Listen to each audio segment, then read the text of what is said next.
Prva stvar, braćo moja draga, i time ćemo završiti ovaj duži uvod, da bi neko djelo u osnovi, mi radimo djela, ali možemo li garantovati da je naše djelo primljeno kod Allaha?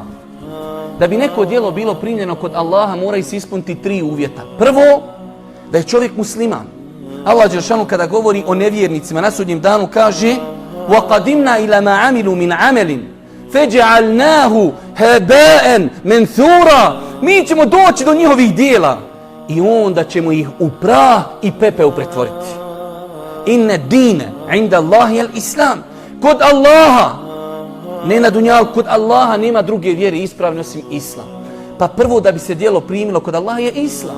Drugo, da bude urađeno iskreno radi Allaha. Ne da bi te ljudi vidjeli, ne da bi se za tebe čulo, ne da bi novine pisao, ne da bi se uslikao, ne da bi postavio na Facebook, ne. Radi Allaha dželešanhu. I ovo je opasno. Nismo svjesni, Islam je, pazite, vidjet ćete u džennetu kako je ljepota u džennetu. Mislite da se to može tako lako zaraditi? Ne može tako mi Allaha. Sve što je skupo, teško je zaraditi. Pogledaj, hoćeš kupiti novo auto. Pričao sam o tome 10 puta. Možeš od Švabije dobiti novog Mercedesa džabi. Paša, 3 pršljena hoće Švabo za Mercedesa. Šta misliš koliko pršljenova treba dati za džennet? Teško. Treba srce očistiti. Zbog koga radim djela? Kaže Allahu poslanik alejhi salatu vesselam u hadisu, Ebu Hureyri su došli i kažu: "De nam reci nešto od Božjeg poslanika alejhi selam." Kaže Ebu Hureyre: "Kazat ću vam sad jedan hadis od Božjeg poslanika alejhi selam." Pa je upao u nesvijest, onesvijestio se, ne može. Pa su ga probudili, došao je sebi, kaže: "Da, reću vam jedan hadis od Božjeg poslanika." Pa je pao u nesvijest opet. Pa su ga opet razbudili, pa je opet pao, pa je opet razbuđen. 4 puta je pao u nesvijest.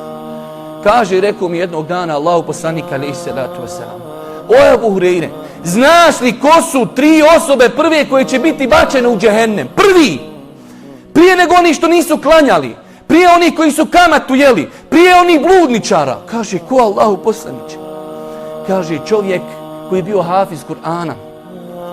Učio je Kur'an da bi ga ljudi čuli i rekli: "Vi što dobro uči." Pa su, kaže, to ljudi rekli: "Radio si to zbog ljudi, sad ideš u džehennem."